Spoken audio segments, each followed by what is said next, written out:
Ever wonder why everything feels a little more magical after dark? Good evening, friends. I'm Mr. Narratory, and I'll be your voice tonight as we drift gently towards sleep. If these stories help you relax or fall asleep a little easier, consider liking and subscribing. It really means a lot. Tell me in the comments, what time is it for you right now? And do you have any little bedtime rituals? Now, settle in, get comfortable, close your eyes if you'd like, because it's time for tonight's story. When my Aunt Mira died, she left me her house. I barely knew her. A few awkward meetings at weddings and birthdays. Some handwritten cards during the holidays. She always called me the city one. We weren't close. That's why I was surprised when the letter arrived from her attorney. She left me everything. A house in a village I had never heard of, Birch Valley. It wasn't even on Google Maps. I had to dig through old property records to confirm it existed. One market, one church, a scattering of rooftops and gravel roads, and trees, endless trees on every side. At the time, I had just lost my job.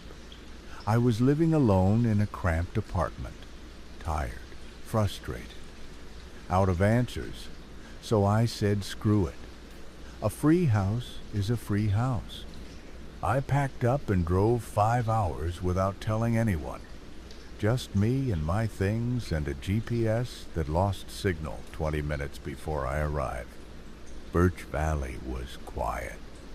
That's the first thing I noticed. Not just normal small-town quiet. Not birds, not dogs, just nothing. I parked beside the old house. It stood at the end of a dirt road. Wood frame, peeling paint, shuttered windows. But when I stepped inside, it was spotless, swept, organized. Every piece of furniture in place, like someone had been waiting. The living room had a table set for one, a candle, and on the walls were portraits of people I didn't recognize, dozens of them, all wearing the same small silver pin on their collars. A circle split by a line. There was no power, no internet, but someone had filled the cabinets with dry goods. The bedroom smelled like lavender. The bed was made, and on the pillow was a note that read simply, "Welcome home." The first person I met was an old man standing outside the market. He smiled before I said a word, asked if I was Mira's boy. I told him I was her nephew. He nodded like he already knew, said, "We've been expecting you." I asked how. He just said she told us you'd come. That night, I sat on the porch and listened to the valley. Still no birds, no insects, just wind in the trees and the creak of the old wood beneath me. I didn't feel watched. I didn't feel threatened. I just felt expected. And that was worse. The next morning, I walked into the village proper, if you could call it that. A single dirt road ran between a handful of houses, a post office, the market, and the church. The people I passed all smiled the same way. Calm, kind, like people in a brochure for a wellness retreat. They nodded when I greeted them, but never spoke first. Their clothes were plain. Earth tones, no brands. Some wore aprons. Some held baskets. Every one of them had that same silver circle pin on their shirt or jacket or collar. Inside the market, the shelves were full. Fresh produce, local honey, bags of rice and flour. No logos, no plastic. It looked like something out of the 1950s. A woman behind the counter smiled when I walked in, said, "You must be Mira's boy." I asked how everyone knew that. She said, "Everyone knows everything here. We take care of our own." I asked if there was a place nearby I could get phone service. She said, "The valley doesn't like signal. We learn to live without it." I bought coffee and some canned goods, and she handed them to me in a cloth bag stitched with the same spiral symbol I'd seen in the portraits. I asked her what it meant. She said, "Direction, purpose," then turned and walked into the back room without another word.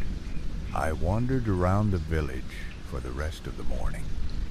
Most of the homes looked identical. Small, clean, neatly kept gardens. The church was the tallest building in the valley, a white spire rising above the trees. The front doors were wide open. Inside there were no pews, just rows of wooden chairs in a circle and a stone basin in the middle filled with clear water. Symbols carved into the floor, spiral lines leading to the center. It felt more like a ritual space than a church. I saw a teenager mopping the floor. I asked him if they held services there. He said yes. Every 3 nights, everyone comes. Then he paused, tilted his head, and added, "Including you." That night I went through my aunt's belongings. She'd left a journal under the floorboard. Most of it was about the garden and local weather, but toward the end the tone shifted. There were pages where the handwriting changed. Shaky, rushed. She wrote about the call, about the weight of peace. One line stuck out.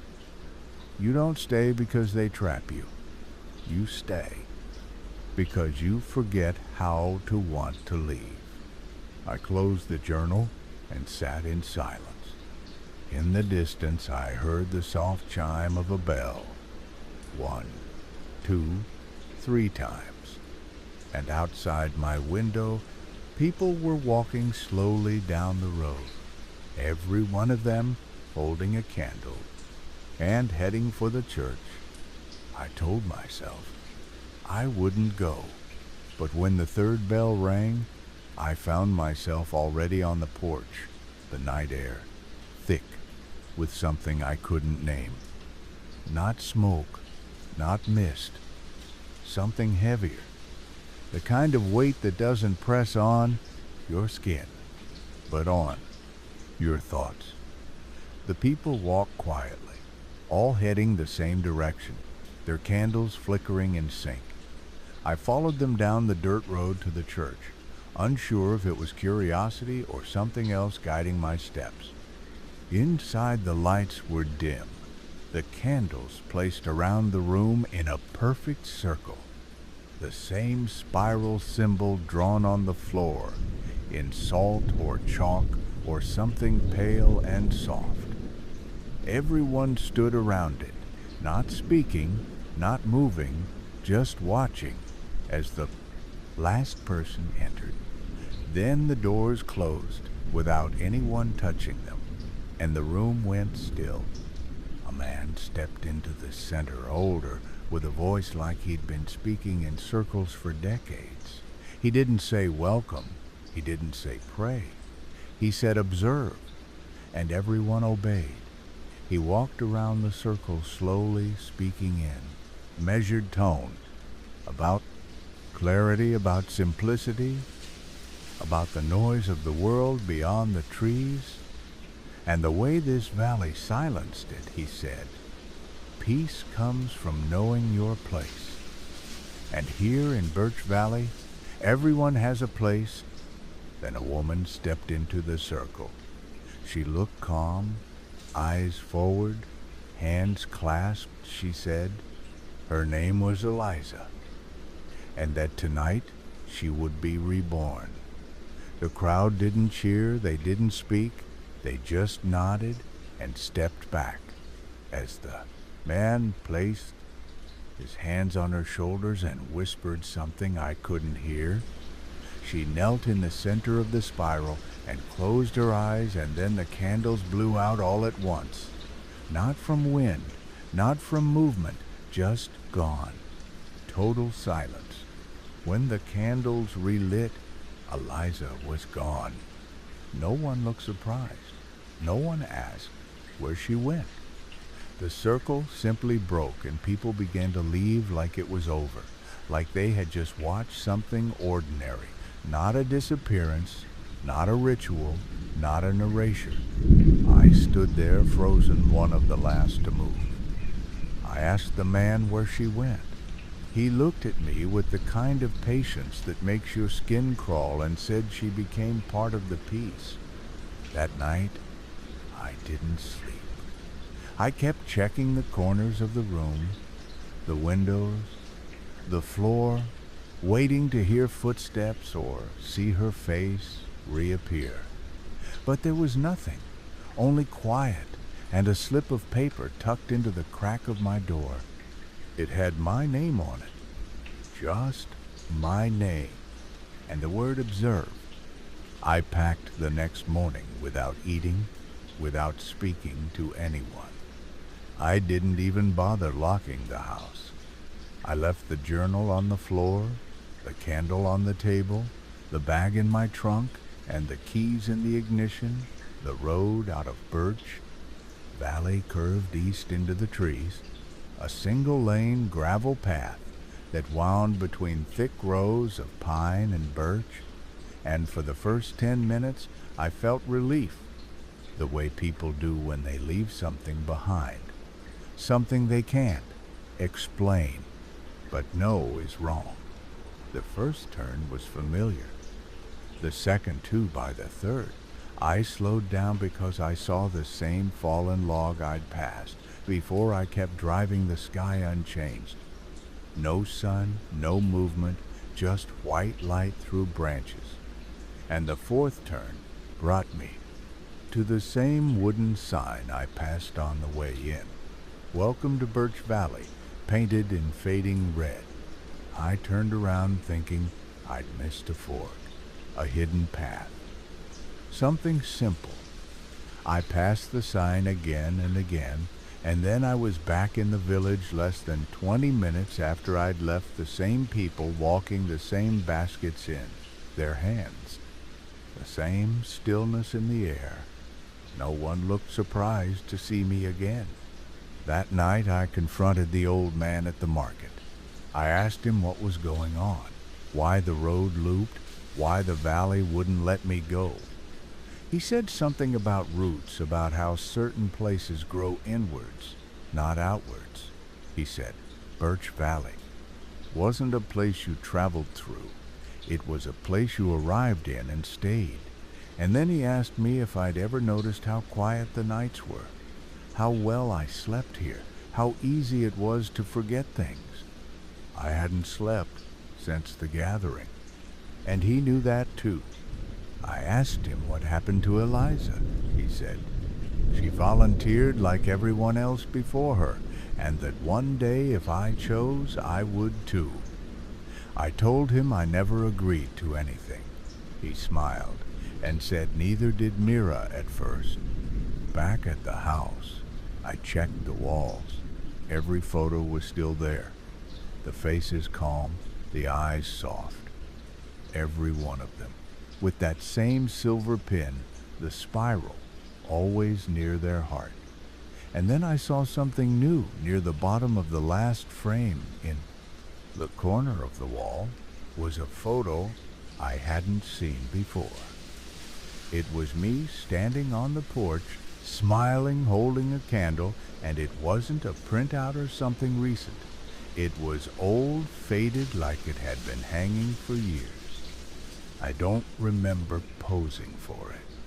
And that night I dreamed of the spiral, not drawn, not carved, but rising from the ground like a road folding into itself over and over, pulling the valley tighter until there was no space left between me and it. I didn't leave the house the next day. I barely moved. Every time I looked out the window, someone was walking by, always slow, always alone, always carrying something, a bag, a bundle of herbs, a candle. But they never looked up, never looked at me. It was like I was being forgotten on purpose. Like the moment I tried to run, they stopped pretending to care whether I stayed or not. I went back to the journal, the part that wasn't mirrors, the pages that looked like they were written with shaking hands and half sentences. I found a name, Tobias, written twice, once on a torn corner and once in the sentence he tried to go up. I didn't know what that meant, but I knew what I needed. I needed someone who remembered before they accepted. So I asked around, quietly, carefully. Most people smiled and shook their heads when I asked about Tobias. Some acted like they didn't hear me at all, until one woman, the one from the market, the one who gave me the bag. She looked at me for a long time and said, "If you want to find him, he lives near the orchard, but don't expect him to speak." I followed the path past the fields, past the dried rows of vegetables and the leaning trees. I found a shack at the edge of the tree line, small, lopsided, no light in the window. I knocked once, then twice. No answer. I turned to leave, then heard a voice behind the door. "You're late." The man inside was thin, gray around the eyes. Movements slow, like each one cost something. He stared at me like he was remembering something painful, then said, "They still do the circle, don't they?" I nodded. He asked if I'd seen anyone disappear yet. I told him about Eliza. He didn't flinch, just nodded. Then asked if I'd heard the spiral. I said no. He smiled without humor. "You will." He told me he tried to leave once, said he made it past the sign, made it into the woods, even slept outside the valley for a night. But when he woke up, he was back in his bed. No memory of walking, no path, no time lost, just return. Like the land itself had rules. Like Birch Valley wasn't built on the earth, but through it. He showed me his arm, thin scars. Spirals burned into his skin, one for each year he stayed. He said they don't need chains here. They just wait. They wait until you forget why you ever wanted to go. I asked him why he stayed.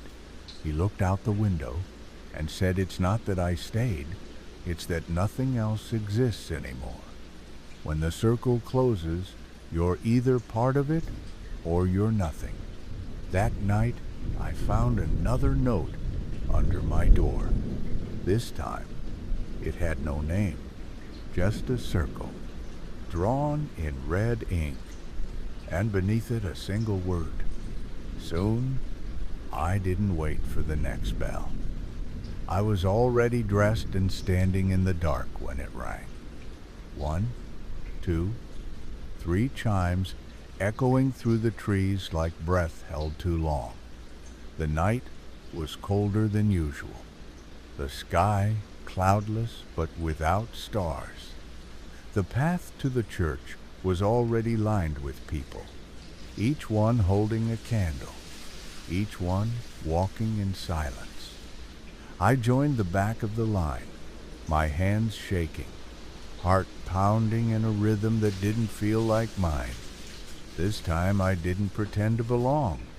I just followed, watching, listening. Inside the church, the same circle of chairs waited, same basin in the center, same spiral drawn in pale lines across the floor. The same man stepped forward, the same calm in his voice.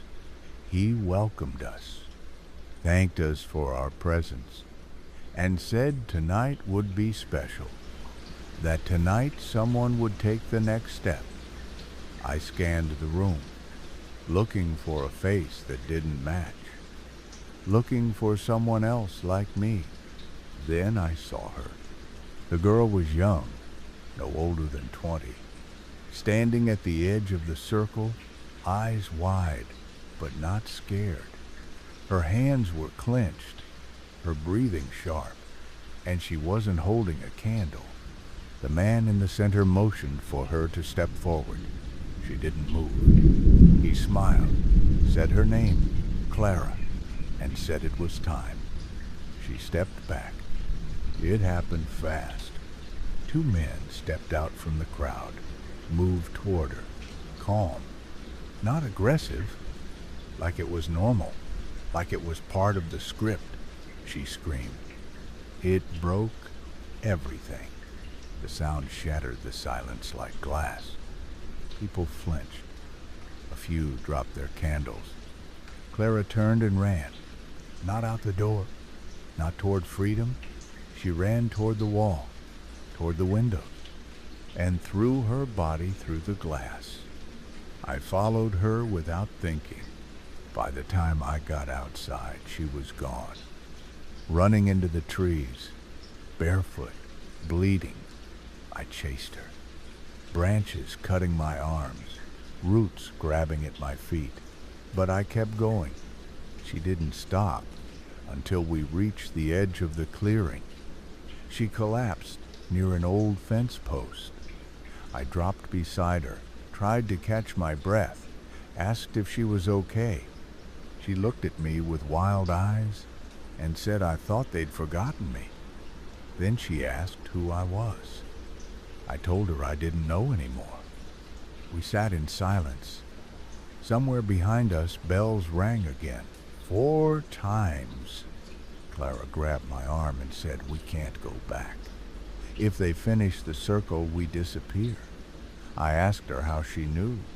She said because I was supposed to be next. 3 years ago. And they never stopped watching. We didn't go back to the village. We walked deeper into the trees, hoping to find a road, a path, anything that might cut out of the valley. Clara said she'd tried once before when she was 17.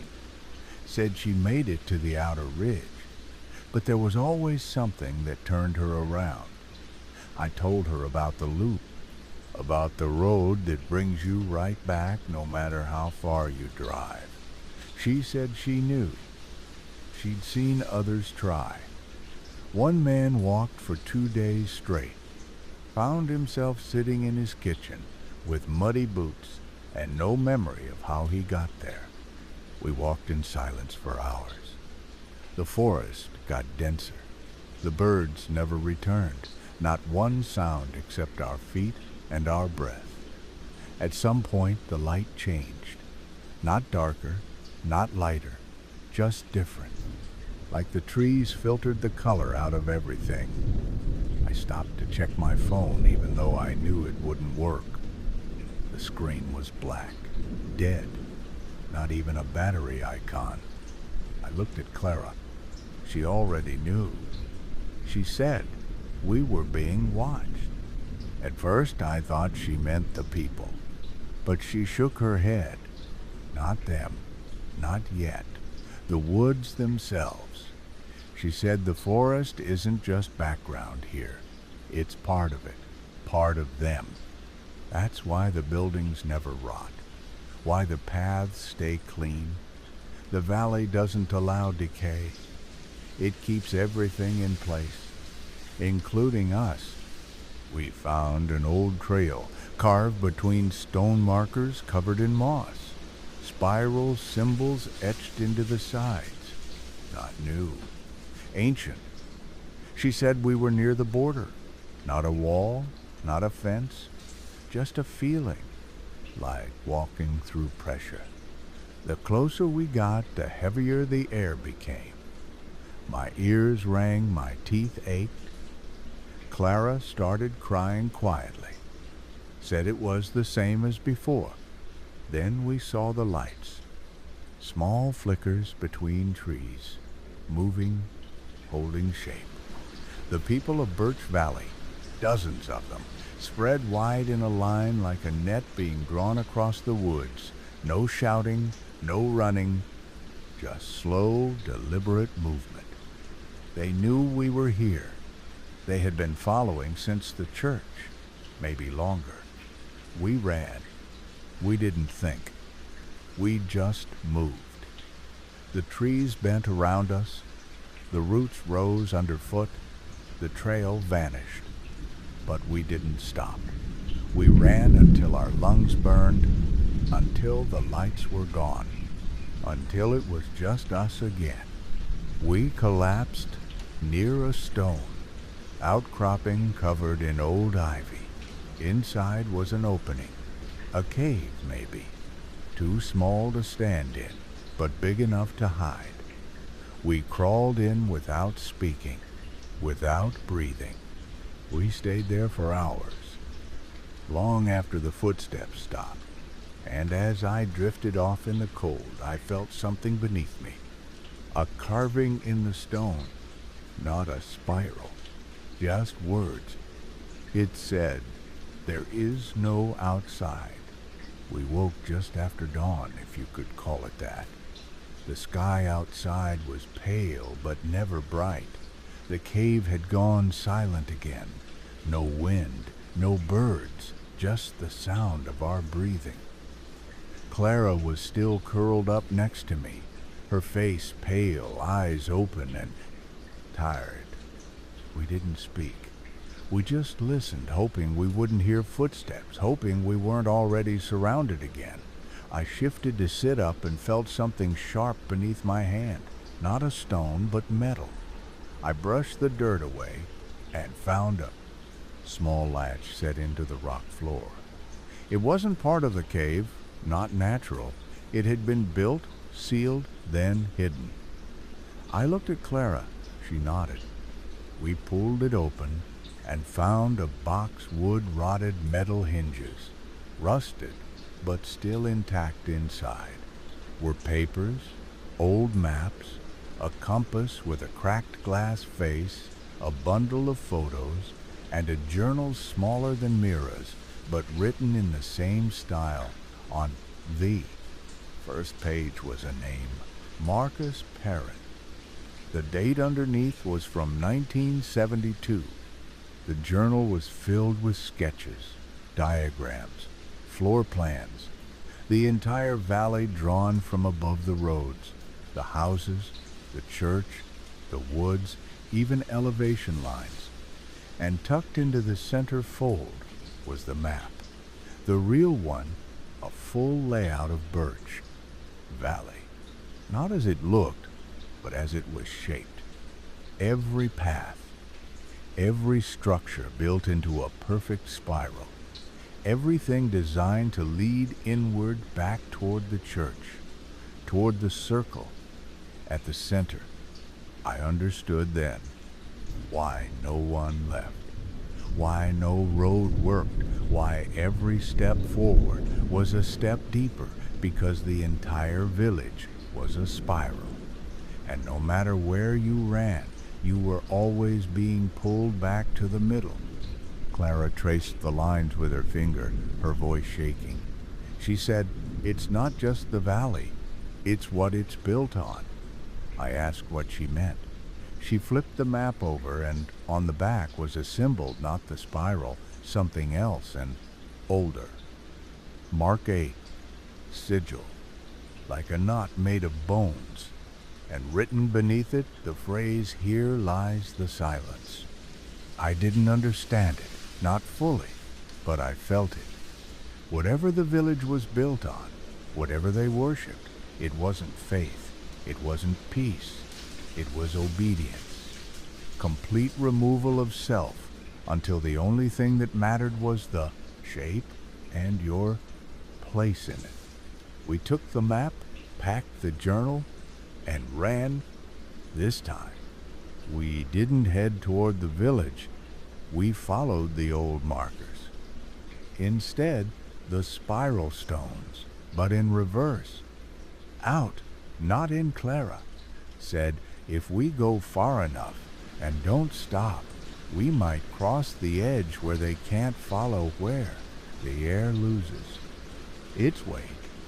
We moved for hours, keeping low, avoiding paths, drinking from cold streams. Every time we saw a figure we hid, every time we heard the bell we froze. That night we slept under a rock shelf, the map folded under my arm, the journal pressed to my chest, and just before I closed my eyes, I thought I saw it in the dark above the tree line, the spire of the church bending toward us as if the whole structure had moved.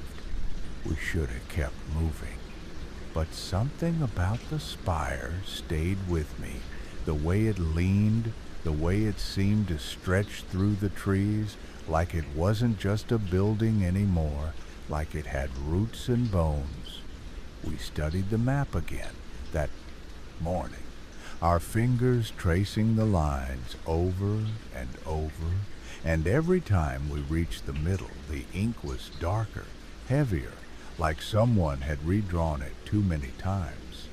The spiral stopped at a symbol, a small square with an X inside. Clara said that wasn't the church, at least not the part people saw. It was something deeper, something underneath, she said. That's where they go when someone disappears. We should have run, but we didn't. We turned around and went back. We took a different route this time, following the edge of the spiral until we reached the far side of the village. The people were quieter now.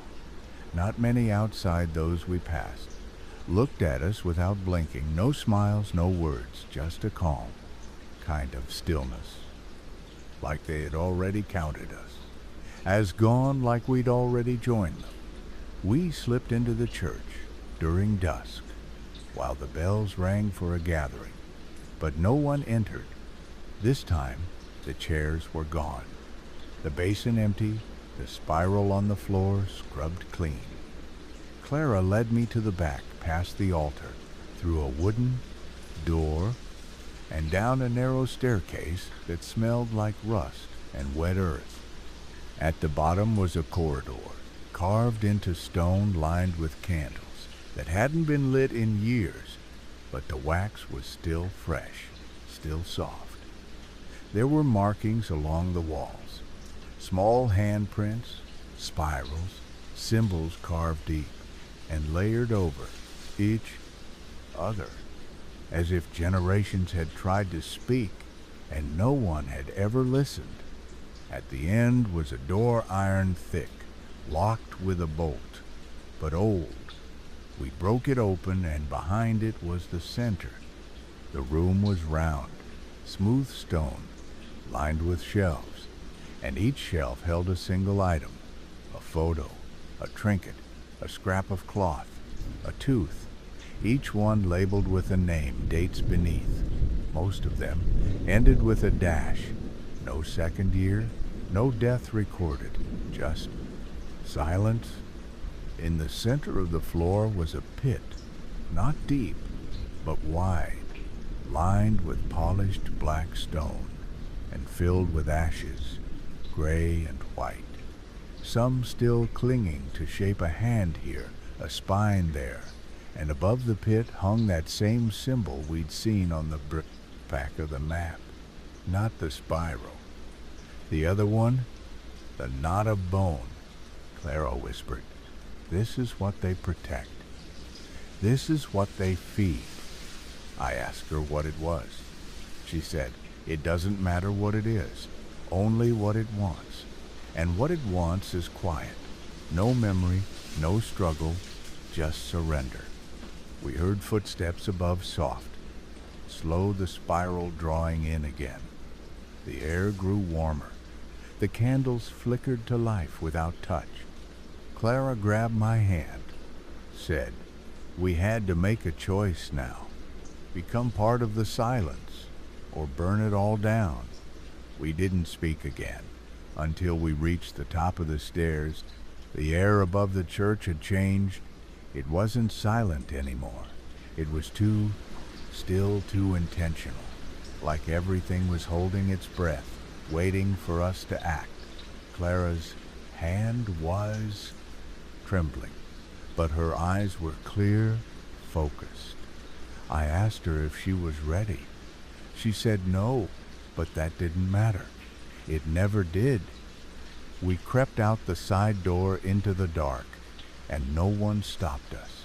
No one moved, not the people standing in front of their homes, not the figure pacing slowly in front of the market, not the children sitting by the fountain with their eyes closed. They all knew where we had been, and they knew what we had seen. And still, they just watched like they were waiting to see what we would become. We got back to the house. Just before midnight, I dug through the boxes left in the shed and found the old canisters, the ones used for the generator years ago. 2 of them. Still half full, Clara found matches and dry kindling in the pantry we tanned. Work. Without speaking, piling everything into the center of the room, every book, every candle, every journal, every scrap of writing, with that spiral or the knot carved into its edge. And when it was done, I took one last look at the photos on the wall. They were different now. Some of the faces blurred, some missing, and one new photo tucked into the bottom right corner of the frame. A photo of me and Clara standing in the church staring into the pit. I lit the match. The fire caught fast and loud. Not a clean burn, but violent, like the wood had been waiting, like the house had been holding its breath. I felt it shudder around us, like something in the walls. Wanted to stay, wanted to scream, but all it could do was burn. Clara and I ran out into the dirt road, the flames reaching through the windows, black smoke curling toward the sky.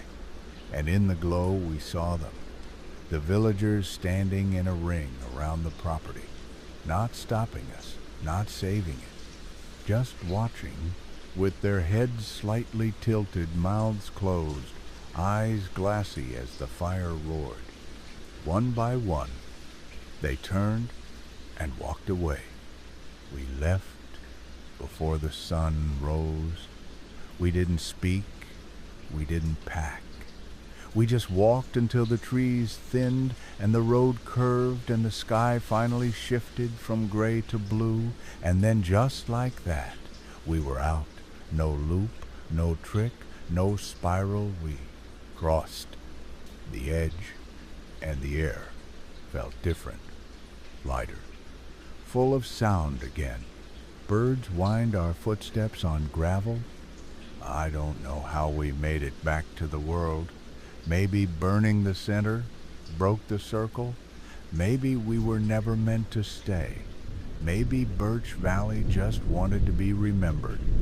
It's been 3 weeks since we returned.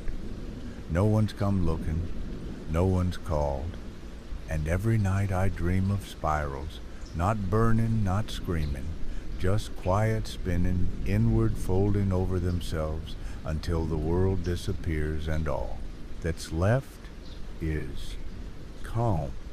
Sometimes I wake up and swear I smell smoke. Sometimes I see a small silver pin on someone's collar in a crowded street, and they smile too long.